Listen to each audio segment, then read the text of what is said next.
ယူမဆိုင်ပါဘူးမိတ်ဆွေမှာဘလောက်ပဲကြီးကျယ်ခမ်းနားတဲ့အိုင်ဒီယာကောင်းတွေရှိဒီလောကကြီးမှာရလက်ကိုသာအတိမတ်ပြုပါတယ်ဒီဗီဒီယိုလေးမှာတော့လောကကြီးရဲ့သဘောတဘာဝနဲ့စိတ်ကူးကဘာတဲ့အတွေးလွန်နေသူတို့ရဲ့အကြောင်းအရာလေးတွေကိုဗုဒ္ဓအဆုံးအမတွေနဲ့ဆက်ဆက်ပြီးဆွေးနွေးအကြံပြုသွားမှာပဲဖြစ်ပါတယ်ဒီနေ့ပြောမယ့်အကြောင်းအရာလေးကရိုးရှင်းပေမဲ့ဘဝမှာအရန်ကို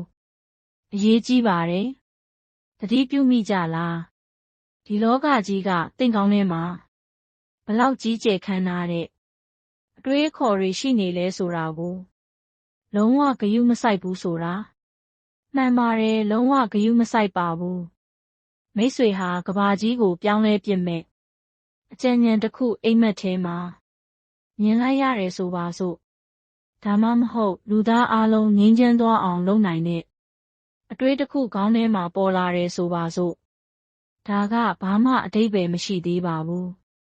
ဘာဖြစ်လို့လဲဆိုတော့အဲ့ဒီအကြံဉာဏ်ကိုလက်တွေ့အကောင်ထဲမဖော်ဘူးဆိုရင်အဲ့ဒါကဘာမှမဟုတ်တော့ပါဘူးစာရွက်ပေါ်ကမင်းတစ်ဆက်လောက်ပဲလေထဲကစကားအတန်တစ်ခွန်းလောက်ပဲဖြစ်သွားပြီဒါကိုဗုဒ္ဓမြတ်စွာဘုရားကစိတ်တည်အလုံးစုံသောတရားတို့ဤရှေ့ဆောင်ဖြစ်၏လို့မိန့်ကြားခဲ့ဘူးတယ်စိတ်ထဲဖြစ်ပေါ်လာတဲ့အကြံဉာဏ်တစ်ခုကမိတ်ဆွေအောင်မြင်ဖို့လမ်းစဖြစ်တယ်။ဒါပေမဲ့သတိပြုပါစိတ်ထဲမှာအကြံဉာဏ်တွေရှိနေုံနဲ့မပြီးသေးဘူး။ဒီစိတ်ကနေလက်ချေနဲ့ကိုယ်စီကိုဆက်သွယ်ပေးနိုင်မှသာအဓိပ္ပာယ်ရှိလာမှာ။ဒီနေ့ကျမတို့အတူတူအတွေးတွေရဲ့နောက်ွယ်ကအမှန်တရားကိုအပိုင်းလေးတွေခွဲပြီးဆွေးနွေးကြရအောင်။အပိုင်းတစ်အတွေးတွေရဲ့တန်ဖိုးနဲ့အကန့်အသတ်ကျမတို့ပတ်ဝန်းကျင်မှာတိတ်တော်တဲ့သူတွေအစီအစဉ်ဆွဲကောင်းတဲ့သူတွေအများကြီးရှိတယ်နော်သူတို့နဲ့စကားပြောကြည့်ရင်အပြစ်ပြောစရာမလိုအောင်အတွေးခေါ်ကောင်းတွေတပုံကြီးအစီအစဉ်တွေကြဲကြဲပြန့်ပြန့်နဲ့အနာဂတ်ကိုရှင်းရှင်းလင်းလင်းမြင်နေရတယ်ဒါပေမဲ့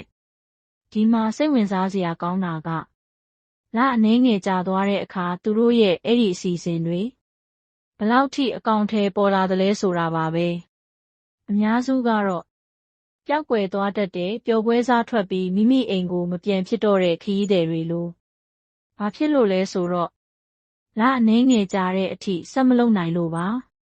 ဒါကကျမတို့လူသားတွေရဲ့အဖြစ်များတဲ့အားနည်းချက်တစ်ခုပါအစပြုရတာတိတ်လွယ်တယ်ဒါပေမဲ့ဆက်လုပ်ရတာခက်တယ်လုံးဝဝီရိယတို့နဲ့စတင်အားထုတ်ခြင်းကအရန်ကိုကောင်းပါတယ်။ဒါပေမဲ့အဆက်မပြတ်အားထုတ်ခြင်းကပိုပြီးအရေးပါတယ်။ဘာကြောင့်လဲဆိုတော့အစပိုင်းမှာအားတက်သရောလုပ်တာကလူတိုင်းလုပ်နိုင်လို့ပါ။ဒါပေမဲ့ခက်ခဲလာတဲ့အခါပြင်းစရာကောင်းလာတဲ့အခါဘယ်သူမှအတိအမှတ်မပြုတဲ့အခါမှာဆက်လုပ်ဖို့ဆိုတာတကယ်စည်းကမ်းရှိတဲ့သူတွေမှသာလုပ်နိုင်တာဖြစ်တယ်။အပိုင်းနဲ့ဆွဲမြဲခြင်းရဲ့အဓိပ္ပာယ်နဲ့စိတ်အားထက်သန်မှုရဲ့သဘောဒီတော့ဒီနေရာမှာမေးစရာတစ်ခုရှိလာတယ်မိတ်ဆွေရဲ့စိတ်ကူးတွေကတခြားသူတွေထက်ဘလောက်သာလွန်နေလဲဆိုတာတကယ်အရေးပါရဲ့လားတိတ်အရေးမပါဘူးလို့ပဲကျမတော့ယူဆတယ်ဘာဖြစ်လို့လဲဆိုတော့တကယ်တမ်းအတိအမှတ်ပြုခံရတာဟာမိတ်ဆွေဘလောက်လက်တွေ့လုပ်တယ်လဲဆိုတဲ့အချက်ကိုပဲဖြစ်တယ်ဒါကထိခိုက်ခံစားရစေတဲ့အမှန်တရားပါ။ဒါပေမဲ့လွတ်မြောက်စေတဲ့အမှန်တရားလည်းဖြစ်တယ်။ဘာဖြစ်လို့လဲဆိုတော့မိတ်ဆွေဟာအကြံဉာဏ်တွေအများကြီးမလိုအပ်ဘူးဆိုတာသိသွားလို့ပါ။အကြံဉာဏ်တစ်ခုပဲလိုပါတယ်။အဲ့ဒီအကြံနဲ့စတင်ထားတဲ့အလုပ်ကိုပြီးအောင်လုပ်ဖို့ပဲလိုတယ်။ဒါပေမဲ့ဒီမှာစိန်ခေါ်မှုတစ်ခုရှိပြန်တယ်။အဲ့ဒီအလုပ်ကိုစိတ်အားထက်သန်မှုပျောက်သွားတဲ့အချိန်တွေမှာဆက်ပြီးဆွဲမြဲလုပ်နိုင်သလားဆိုတာပါဒါကအဓိကပါအစာပိုင်းမှာလှုပ်ချင်ကိုင်ချင်စိတ်ရှိတာလူတိုင်းလုပ်နိုင်တဲ့အရာပါဒါကဘာထူးဆန်းမှမဟုတ်ဘူးဒါဟာသဘာဝကျတဲ့စိတ်ခံစားမှုတစ်ခုပါဒါပေမဲ့ခက်ခဲလာတဲ့အခါဥပမာသင်ဟာစာမေးပွဲအတွက်စာကြက်နေတယ်2 ရက်မြောက်မှာအားတက်နေတယ်4 ရက်မြောက်မှာခေါင်းကိုက်လာတယ်6 ရက်မြောက်မှာအိတ်ချင်လာတယ် ဒါပေမဲ့10ရက်မြောက်နေ့ထိဆက်ပြီးထိုင်နေတဲ့သူကအောင်မြင်မယ်။ဒါမှမဟုတ်ကို4ချိန်လျှော့ချမယ်ဆိုပါစို့။ပထမတစ်ပတ်လမ်းလျှောက်တယ်။ဒုတိယတစ်ပတ်နည်းနည်းညည်းငွေ့လာတယ်။တတိယတစ်ပတ်လမ်းလျှောက်ရတာပြင်းလာပြီ။ဒီလိုနဲ့4ပတ်မြောက်ထိဇက်တိုက်ထပြီးလမ်းလျှောက်တဲ့သူကအောင်မြင်မယ်။ဒါကိုဗုဒ္ဓကခန္တီသီးခံခြင်းလို့ခေါ်တယ်။ဒါကပါရမီတစ်ခုပါ။ဒါကလေ့ကျင့်ယူလို့ရတဲ့အရည်အသွေးပါ။အပိုင်း3ပြင်းရည်ခြင်းဤအနေနဲ့အလေးအကျင့်စွမ်းအားသင်ကရေရှည်ဆွဲမြဲမှုမရှိဘူးဆိုရင်ဒီအချက်ကိုကောင်းကောင်းနားလည်ထားပါ။သင်ရဲ့အကောင်းဆုံးဆိုတဲ့အကြံဉာဏ်တွေကစက္ကူပေါ်ကစာသားတသက်အဖြစ်နဲ့ပဲကြံခဲ့လိမ့်မယ်။စိတ်ကူးကြည့်ပါ။မိတ်ဆွေမှာအကောင်းဆုံးအိမ်ဒီဇိုင်းရှိတယ်။ဒါပေမဲ့အုတ်တစ်ချက်မှမစီဘူးဆိုရင်အဲ့ဒီဒီဇိုင်းကဘာအဓိပ္ပာယ်ရှိမလဲ။မိတ်ဆွေမှာကမ္ဘာအကောင်းဆုံးစာအုပ်ဖြစ်ဖို့မူကြမ်းရှိတယ်။ဒါပေမဲ့စာမျက်နှာတစ်မျက်နှာမှမရေးဘူး။အဲ့ဒီမူကြမ်းကဘာအသုံးဝင်မလဲ။ပြင်းရည်ခြင်းဟာတင့်ကိုအတွေးထဲမှာပဲနစ်မြုပ်စေတယ်။လက်တွေ့မလုံနိုင်အောင်တားဆီးတယ်။ဒါပေမဲ့သတင်းကောင်းအနေနဲ့ဆွဲမြဲမြဲလှုပ်ခြင်းဆိုတာလေ့ကျင့်လို့ရတဲ့အလေးအကျင့်ပဲဖြစ်တယ်။ပထမဆုံးသေးသေးလေးကနေစလုပ်ပါ။ဒီနေ့5မိနစ်လောက်စလုပ်မယ်။မနက်ဖြန်10မိနစ်3ရက်မြောက်နေ့မှာ15မိနစ်အဲ့လိုနဲ့တိုးပြီးလှုပ်သွားပါ။ရေစက်လေးတွေဟာကြောက်ဆောင်ကြီးကိုတောင်ထိုးဖောက်နိုင်တယ်။ဒါဟာအားကောင်းလို့မဟုတ်ဘူး။ဆွဲမြဲမြဲလှုပ်လို့ပါ။အပိုင်း4လက်တွေ့ဘဝဥပမာများနဲ့သတိပေးချက်ဥပမာအနေနဲ့ပုံပြင်လေးတစ်ပုဒ်ပြောပြမယ်နော်။ရှေးခေတ်ကတပည့်တစ်ယောက်ကဆရာတော်ဘုန်းကြီးစီမှာတရားလာအားထုတ်တယ်။တစ်နှစ်ကြာတော့တပည့်ကဆရာတော်ဖေဟာတပည့်တော်ကတရားထိုင်တာတစ်နှစ်ရှိပြီ။ဘာမှမဖြစ်သေးဘူး။ဆရာတော်ကဆက်လုပ်တဲ့3နှစ်ကြာတော့ဆရာတော်3နှစ်ရှိပြီဉာဏ်အလင်းမရသေးဘူး။ဆရာတော်ကဆက်လုပ်တဲ့9နှစ်ကြာတော့တပည့်ဟာဉာဏ်အလင်းရလာတယ်။ဆရာတော်စီကိုလာပြီးဆရာတော်ကျေးဇူးပါပဲလို့ပြောတော့ဆရာတော်ကငါဘာမှမလုပ်ပေးခဲ့ဘူး။မင်းရဲ့ဆွဲမြဲမှုကမင်းကိုကယ်တင်လိုက်တာလို့မိန့်တယ်။ဒါဟာဘာသာရေးပုံပြင်မဟုတ်ဘူး။ဒါဟာလူသားတိုင်းရဲ့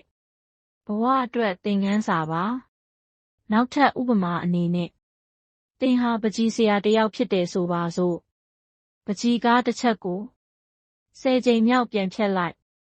ပြန်ရေးလိုက်လုပ်နေရတယ်။ဒါပေမဲ့17ကြိမ်မြောက်မှာအလှဆုံးပန်းချီကားဖြစ်သွားတယ်။သင်ဟာစာရေးဆရာတစ်ယောက်ဆိုပါစို့။ဝတ္ထုတစ်ပုဒ်ကို9ကြိမ်ပြန်ရေးရတယ်။ဒါပေမဲ့6ကြိမ်မြောက်ပြင်ဆင်ပြီးသွားတဲ့အခါမှာအယောင်ရဆုံးစာအုပ်ဖြစ်သွားတယ်။သင်ဟာမိခင်တစ်ယောက်ဖြစ်တယ်ထား။ကလေးကိုစာကြက်ခိုင်းတာကိုရက်ပေါင်း365ရက်လုံးမပြတ်မကွက်လုပ်လိုက်တာ။အဲ့ဒီကလေးတက္ကသိုလ်ဝင်ခွင့်ရသွားတယ်။ရလက်ကောင်းဆိုတာစိတ်ကူးထိုင်ရင်နေလို့မရဘူး။မပြတ်မကွက်ဆွဲမြဲစွာလှုပ်ဆောင်ခြင်းကနေဖြစ်ပေါ်လာတာပါ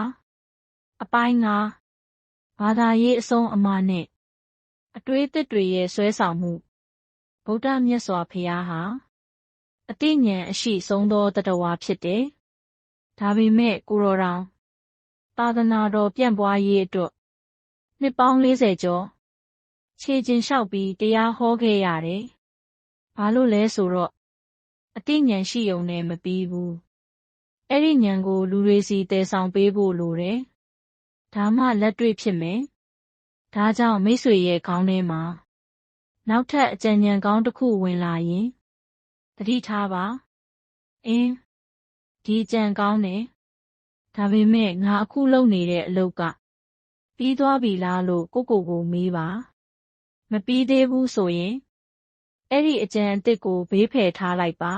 ။မှတ်စုစာအုပ်မှာချရေးထားပြီးလက်ရှိလုပ်နေတဲ့အလုပ်ကိုဆက်လုပ်ပါ။ဒါဟာစည်းကမ်းပါ ဒါဟာယဉ်ကျေးမှုပါလူအများစုဟာအိမ်မက်တွေအများကြီးမက်ကြတယ်ဒါပေမဲ့အိယာကနေထလာတဲ့အခါဘာမှမလုပ်ကြဘူးမိတ်ဆွေကအဲ့ဒီလိုမဖြစ်ချင်ဘူးဆိုရင်အခုပဲစားလိုက်ပါသေးသေးလေးပဲလှုပ်ဒါပေမဲ့ဇက်တိုက်လုပ်ပါဗုဒ္ဓကဒီလိုမိန့်ကြားခဲ့တယ်သင်္ခါရတရားများမမြဲကြောင်းကိုသတိပေးပြီးမမေ့မလျှော့သောသတိဖြင့်ကြိုးစားကြပါဟုမိန့်ကြားခဲ့ပါတယ်မမေ့မလျှော့သောသတိဆွဲမြဲသောလုံးလဒါဟာအောင်မြင်ခြင်းရဲ့တကားပါဒီနေ့ဆွေးနွေးခဲ့တဲ့အကြောင်းတွေကိုအကျဉ်းချုပ်ကြည့်ရအောင်နံပါတ်1လောကကြီးကတင်းရဲ့အတွေးတွေကိုဂယုမစိုက်ဘူးတင်းလုံးရက်ကိုပဲဂယုစိုက်တယ်နံပါတ်2အကြံဉာဏ်ကောင်းတွေရှိနေုံနဲ့မလုံလောက်ဘူးအဲ့ဒါတွေကိုအကောင်ထဲပေါ်မှလက်တွေ့ဖြစ်မယ်နံပါတ်3အစပိုင်းမှာလှုပ်ချင်စိတ်ရှိတာကလူတိုင်းပဲဖြစ်တယ်ဒါပေမဲ့ခက်ခဲတဲ့အခါဘယ်သူမှအတိအမှတ်မပြုတဲ့အခါအဲ့လိုအချိန်တွေထိဇက်တိုက်လုံနိုင်တဲ့သူကစီကံရှိတဲ့သူပဲဖြစ်တယ်နံပါတ်4ရေရှည်ဆွေးမြဲမှုမရှိရင်အကောင်းဆုံးအကြံဉာဏ်တွေတောင်အချင်းကြီးပဲနံပါတ်5အကြံဉာဏ်အသစ်တွေထပ်ရှာနေမဲ့အစားရှိပြီးသားအလုပ်ကိုပြီးဆုံးအောင်လုပ်ပါဒါကြောင့်မိတ်ဆွေဒီနေ့ညနေမှာအိမ်ပြန်ရောက်တဲ့အခါဒါမှမဟုတ်ဒီဗီဒီယိုပိတ်လိုက်တဲ့အခါသင်စတင်ထားပြီးသားအလုပ်တစ်ခုကိုဆက်လုပ်ဖို့ဖိတ်ခေါ်ချင်ပါတယ်ဘာဖြစ်လို့လဲဆိုတော့အောင်မြင်ခြင်းရဲ့လှုပ်ဝက်ချက်ကကြီးကျယ်ခမ်းနားတဲ့အတွေးတွေထဲမှာမရှိဘူးတာမန်လုံးရက်လေးတွေကိုတာမန်မဟုတ်တဲ့ဆွဲမြဲမှုနဲ့ထပ်ခါလုံးနိုင်ခြင်းတွေထဲမှာရှိတယ်ဗုဒ္ဓမြတ်စွာဘုရားက9 ရက် 9 ညမပြတ်မကွက်အားထုတ်ခြင်းဟာဉာဏ်အလင်းရခြင်းရဲ့အကြောင်းခံတစ်ခုဖြစ်တယ်လို့မိန့်နေ9 ရက် 9 ညဇက်တိုက်ဆွဲမြဲစွာစိတ်နှစ်ပြီးတရားအားထုတ်ရင်တောင်တရားထူးရနိုင်ပါတယ်လို့ဆိုလိုတာဖြစ်ပါတယ်ကျမတို့ဉာဏ်အလင်းမရခြင်းရင်တောင်ကိုယ့်ရဲ့ကိုယ်ပိုင်ပန်းနိုင်လေးကို9 ရက်ဇက်တိုက်လုပ်ကြည့်ပါရလာတဲ့အရာကိုစောင့်ကြည့်ပါမိတ်ဆွေတို့အားလုံးမမေ့သောသတိနဲ့လုံလနဲ့ရှေ့ဆက်သွားနိုင်ကြပါစေရှင်ဒီနေ့ဒီဗီဒီယိုလေးကတော့ဒီလောက်ပါပဲနော်နောက်ဗီဒီယိုလေးမှာပြန်လည်ဆုံတွေ့ကြမယ်နော်